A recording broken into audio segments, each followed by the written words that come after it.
یہ سالے ریاست پہ قبضہ کرنے والے ہیں. ملک میں ڈیفالٹ ہو گیا, کہہ رہے جی کہ ہم نے سیاست قربان کی ہے. یہ سالے ریاست پہ قبضہ کرنے والے ہیں. ثناء اللہ جیسا اجرتی قاتل اور بدماش جس نے مناج القرآن میں حاملہ عورتوں کو شہید کیا, ایسا انسان اس ملک میں قتل و غارت چاہتا ہے. ہم صرف الیکشن چاہتے ہیں, پاکستان کو بچا چاہتے ہیں.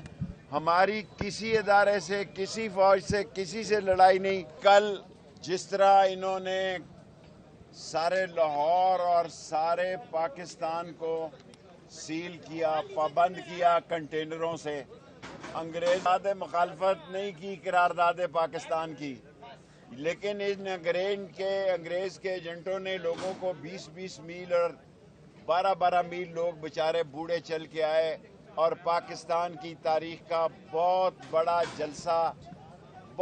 جلسہ مینار پاکستان میں ہوا. ہم کیا چاہتے ہیں؟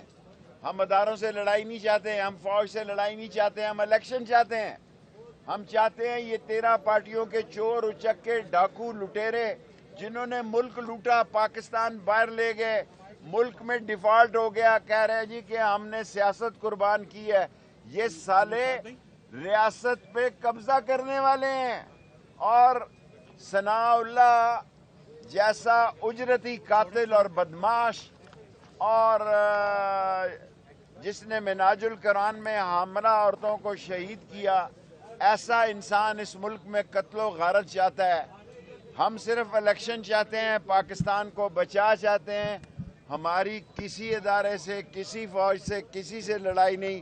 ہم آگے چلنا چاہتے ہیں. ہم چاہتے ہیں کہ 90 دن سے آگے الیکشن نہیں ہو سکتے. سپریم کورٹ میں ریٹ کر دی ہے, کل لگے گی, آج لگے گی, انشاءاللہ تعالی 90 دن پہ الیکشن ہوں گے.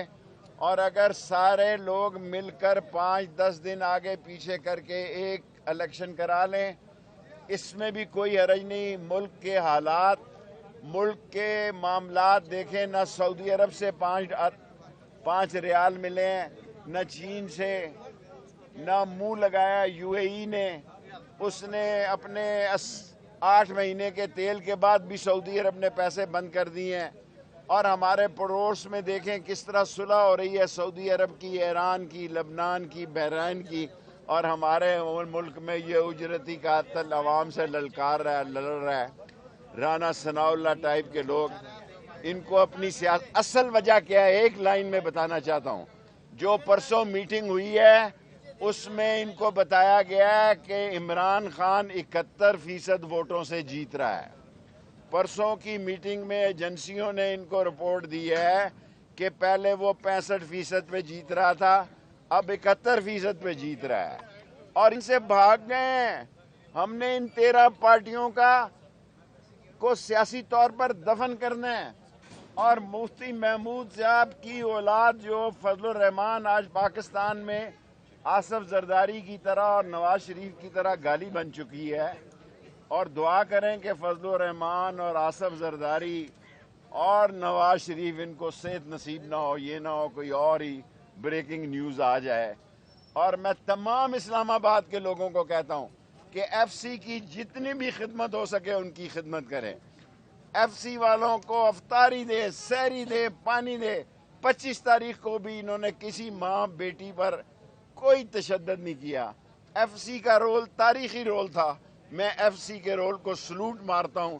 اور جو اسلام آباد جیسے, اشفاق وڑائچ جیسے منشیات فروش لوگوں نے ظلم کیا ہے, اس کو آئین کے شکنجے میں لائیں گے. شیخ صاحب بتائیے گا ذرا جنرل باجوہ صاحب کے انٹرویو کے حوالے سے کیا کہیں گے, جو ملک کو انٹرویو دیا انہوں نے؟ بھائی انہوں نے کہا میں نے دیا ہی نہیں, میں زبردستی کہوں دیا ہے. شیخ صاحب یہ بتائیں کل آپ نے اسٹیٹمنٹ دیا کہ چیف جسٹس کے والد کے ساتھ آپ کا قریبی تعلق تھا اور ان کے دور میں الیکشن ہونا چاہیے, تو کیا نہیں دیکھیں, میں نے یہ نہیں کہا, میں اپنی بات پہ قائم ہوں.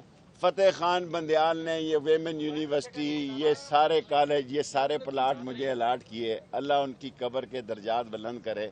اس نئے چیف جسٹس صاحب کو میں نہیں جانتا, یہ بات میں نے کی ہے. اس میں کوئی برائی کی ہے تو بتائیں. اس نئے چیف جسٹس صاحب کی نہ میں نے شکل دیکھی ہے, نہ میری سلام دعا ہے. فتح خان بندیال کے ساتھ یہ 60 کالج جتنے بنے ہیں, اور سوال یہ ہے کہ یہ چاہتے ہیں کہ 8 اکتوبر کو الیکشن ہو تاکہ نیا چیف جسٹس ہو، تاکہ 8 اکتوبر کو جو ہے صدر الوی نہ ہو. سر نیا چیف جسٹس کیا پی ڈی ایم کو سپورٹ کرے گا؟ مجھے یہ نہیں پتا، اتنا سخت سوال کا جواب میں نہیں دیتا، میں شیخ ہوں.